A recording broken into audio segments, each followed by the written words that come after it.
आप देख रहे हैं जनता मंच।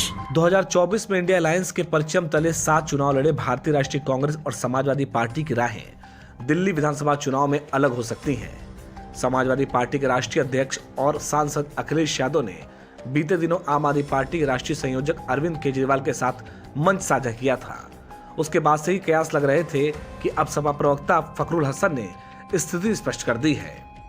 दिल्ली में साल 2025 की फरवरी में प्रस्तावित विधानसभा चुनाव के संदर्भ में चांद ने कहा कि दिल्ली में आम आदमी पार्टी और कांग्रेस अलग अलग चुनाव लड़ रहे हैं तो आरोप भी लगेंगे, कुछ बातें भी होंगी।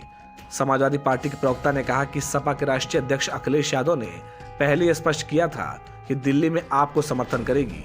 कुछ बातें इंडिया अलायंस के नेतृत्व को लेकर हो सकती हैं, कुछ मतभेद भी हो सकते हैं, लेकिन सपा चाहती है कि इंडिया अलायंस मजबूत रहे।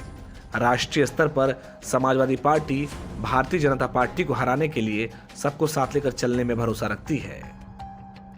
बता दें कि नवंबर में उत्तर प्रदेश के विधानसभा की 9 सीटों पर संपन्न हुए उपचुनाव में भी सपा सभी सीटों पर चुनाव लड़ी थी। इतना ही नहीं, कांग्रेस ने आगामी मिल्कीपुर उपचुनाव में भी मैदान में उतरने से मना कर दिया है।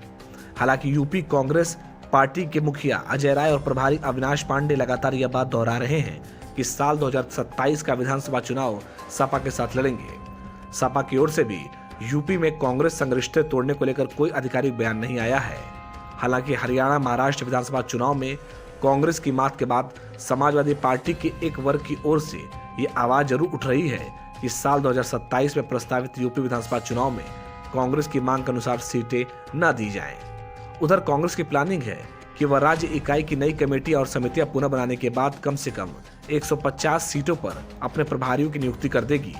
दावा है कि बाद में इन्हीं प्रभारियों को प्रत्याशी बनाया जाएगा।